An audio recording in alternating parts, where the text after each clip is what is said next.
Welcome to another Monday, guys. We are talking today about choosing the right method for solving quadratic functions.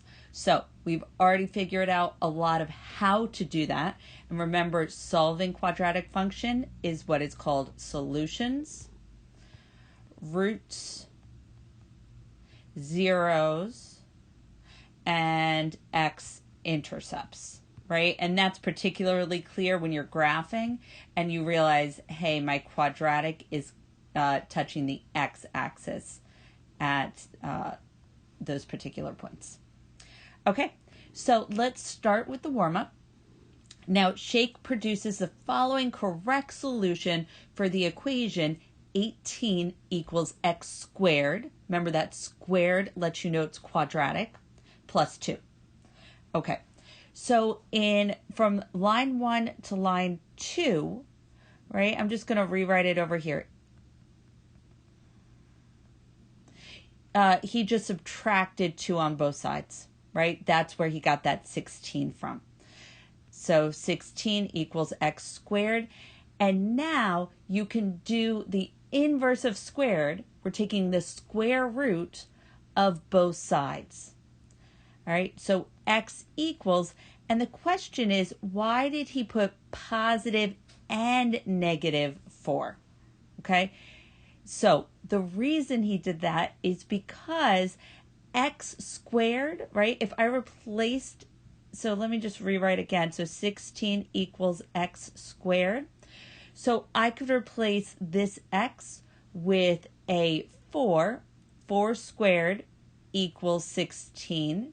That's true, so I could have replaced the x with 4. And also negative 4, and I've got to make sure to put it in parentheses, otherwise it doesn't take the square of the negative 4, right? So negative 4 times negative 4 also equals a positive 16. So this positive negative means both that x can equal 4 and have it be correct, and x can equal negative 4. It means both of these. All right, so in your worksheet, and I believe it was 5-24, you were given 4 different methods to solve for your root, your solution, x-intercept, your zero, and you just need to choose which one is, I don't even want to say correct one because sometimes you can use more than one, but kind of like maybe the more easy one or the more obvious one. And I'm just going to focus on the algebraic methods. And that is really any method except for graphing. Okay, graphing, we would just say a graphing method. All right, so when I look at number 1, I notice that, hey, 16 is a perfect square term. Oops, not perfect. Perfect S for square term. Okay? And it's a perfect square because it can either be 4 times 4 or negative 4 times negative 4. Okay? So either of those work.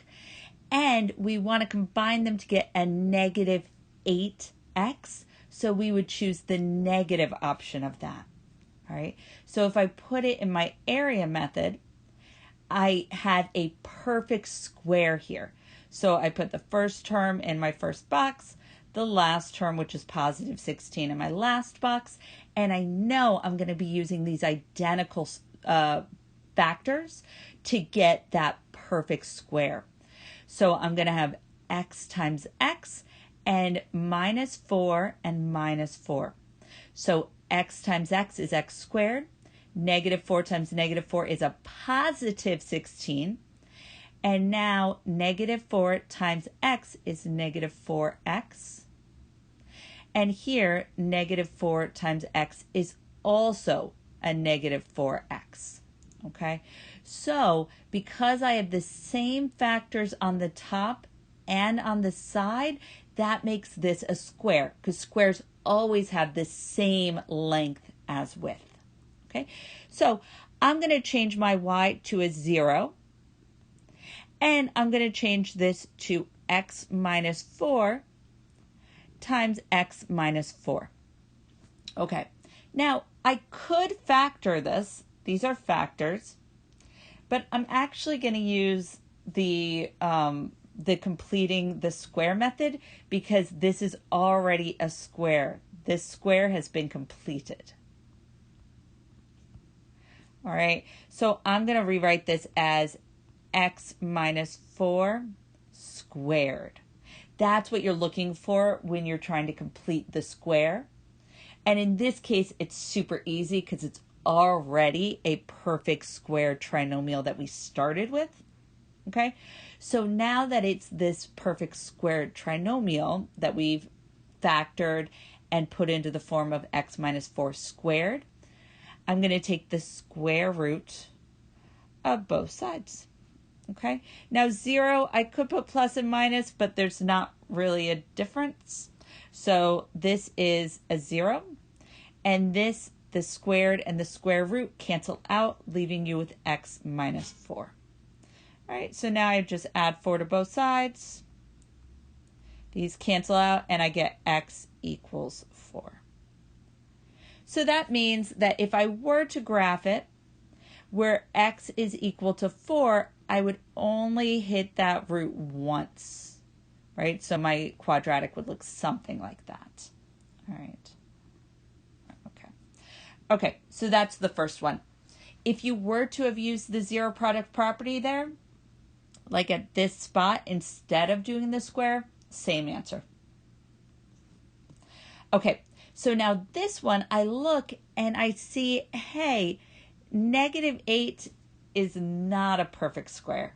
It's just not a perfect square term. So I can't immediately do that. I could still use complete the square method, right? So if you wanted to do that, that's perfect. I think the method I want to choose here is factoring. Okay, so let me just see if that works. And again, sometimes you can use more than one method, and other times you'll try a method and be like, oh, this does not work. I just can't do it. And then you need to find another method. Another reason for why choosing is so important is even if you can use two methods, it might be that one is just super, super easy, right? Versus the other one, which would take a lot more steps. Okay, so back to this. I'm going to use the factoring method. So I'm going to use my area box. And the first term goes in the first box always. Last term in the last box. Cool.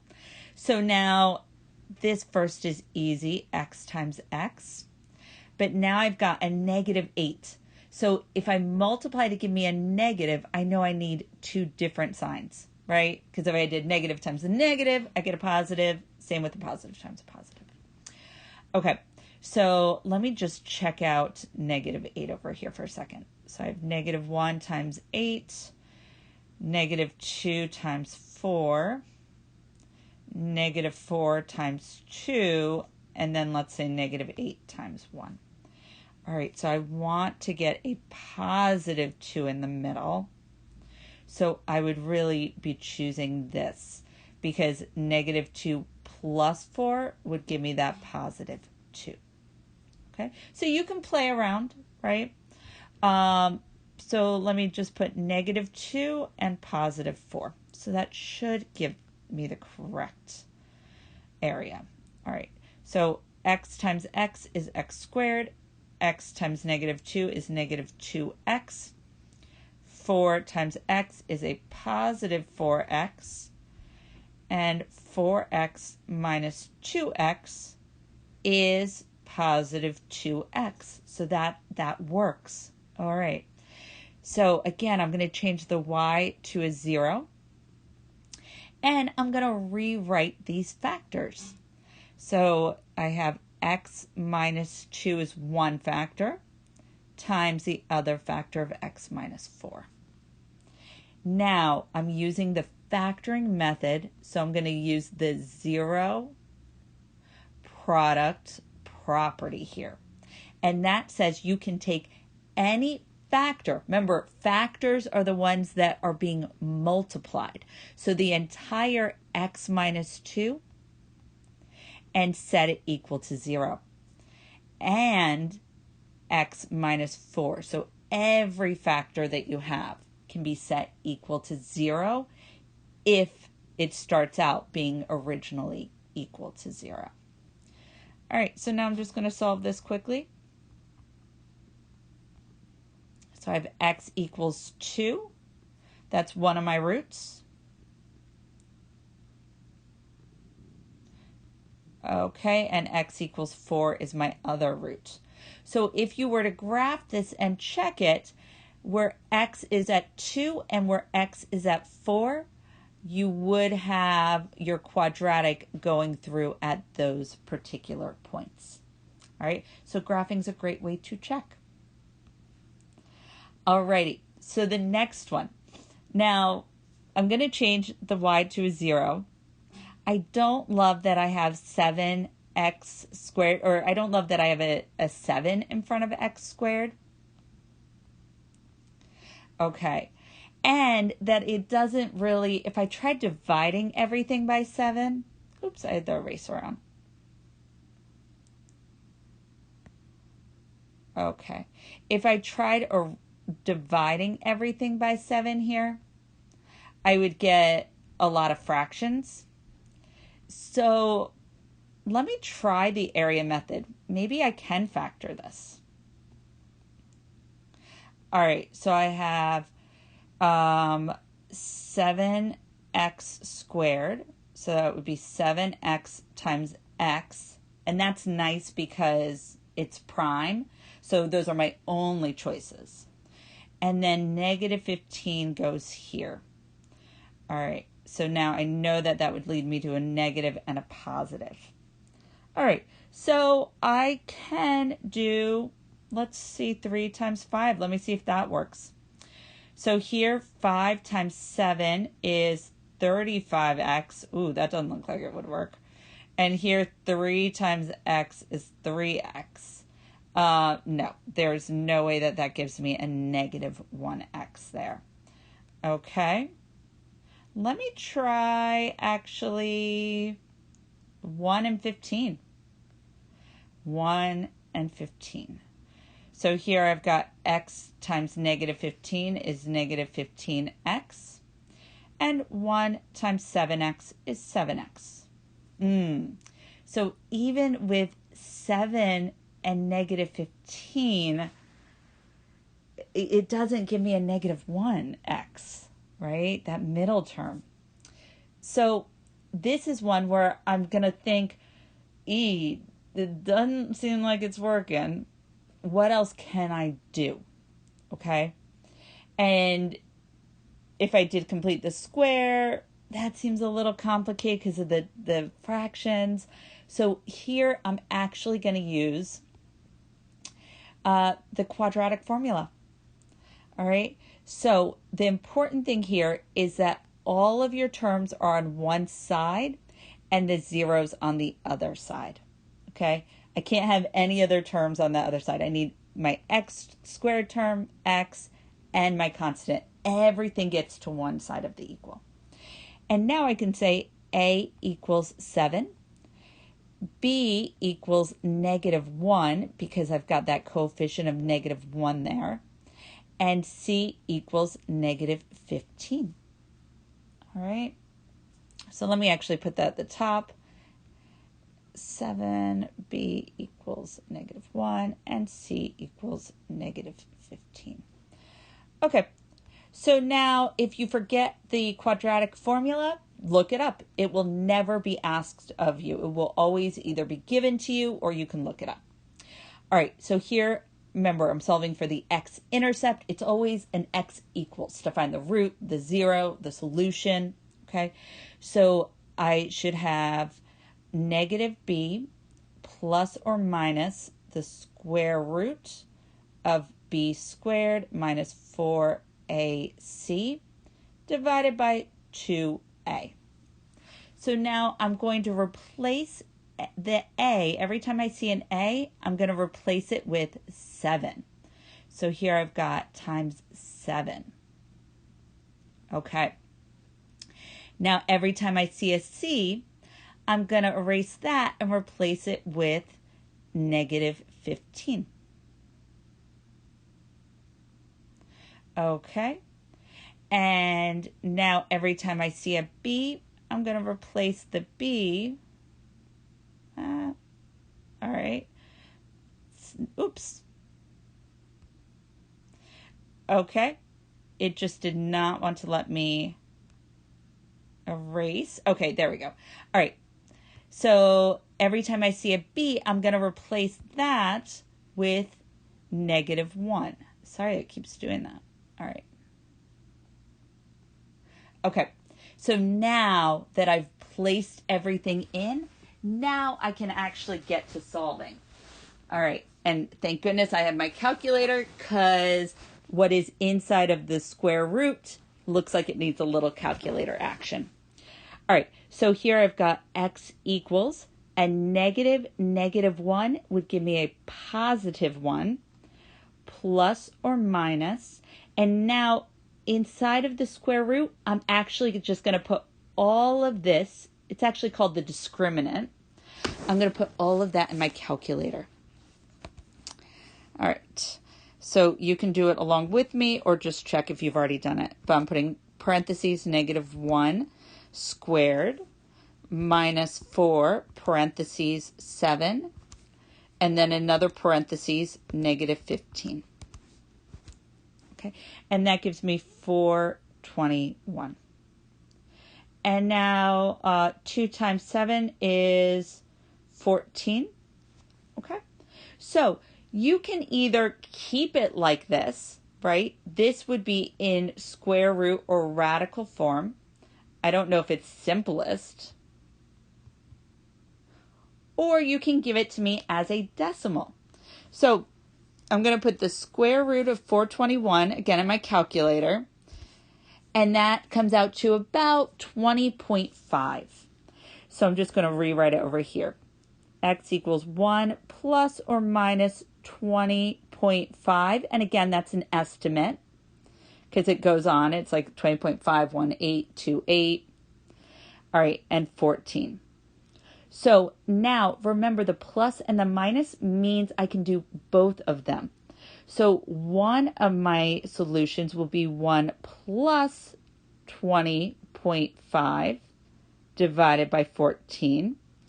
And so that would give me 1 plus 20.5 would be 21.5 divided by 14.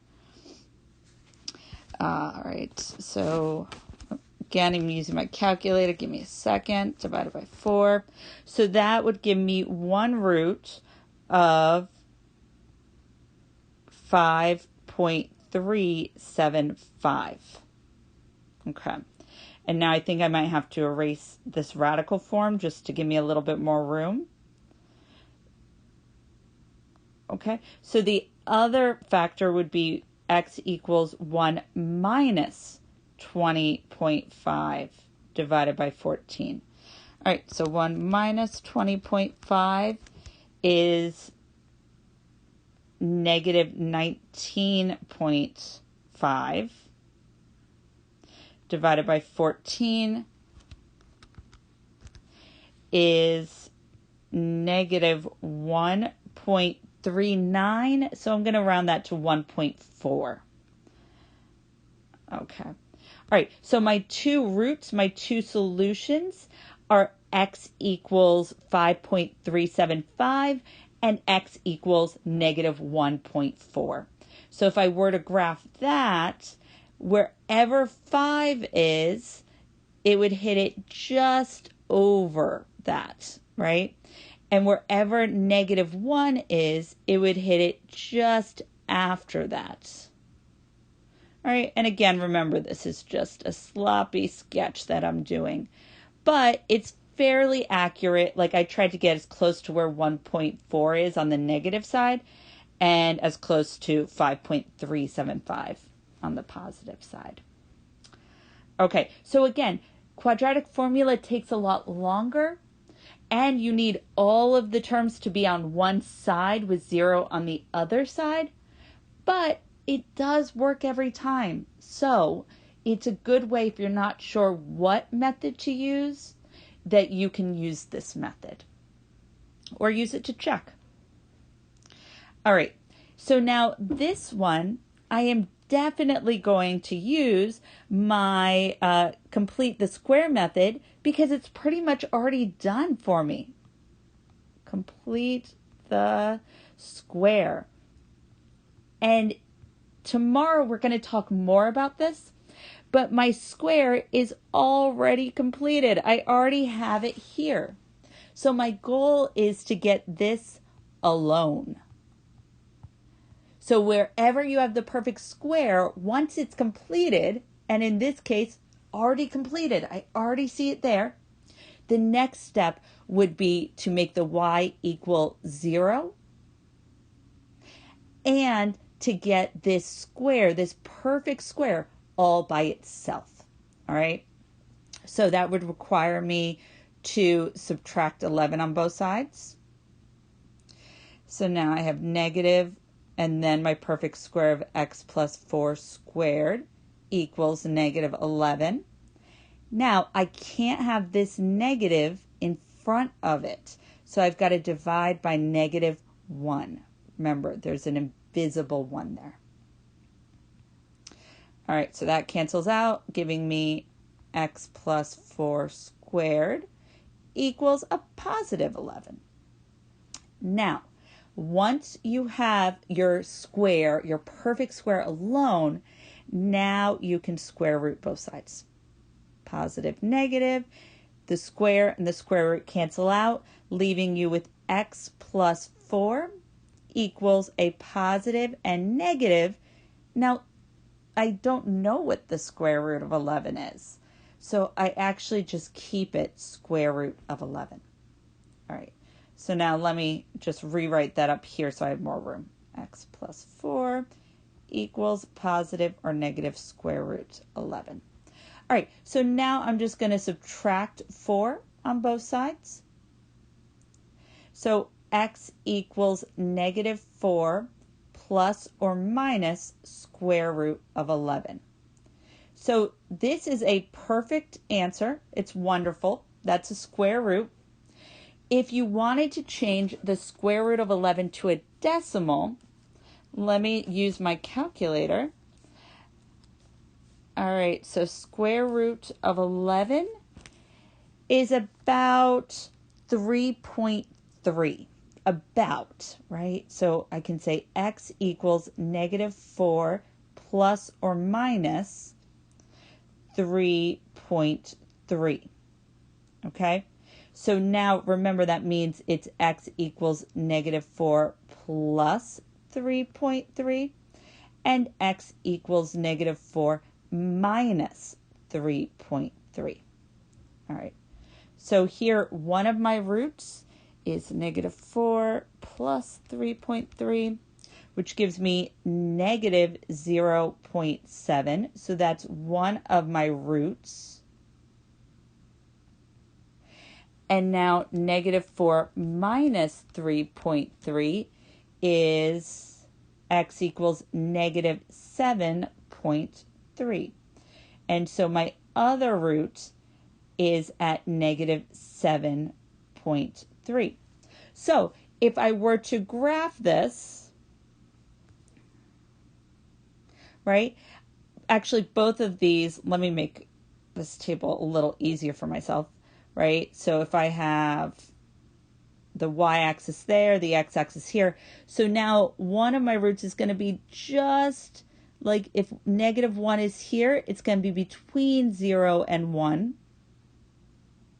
All right, excuse the messiness. And then let's pretend negative 7 was right here. It'd be just after that negative 7, right? So my quadratic would be going like that, right? It wouldn't be right on the 0, right on the negative 7, but it would be pretty darn close and both in the negative side.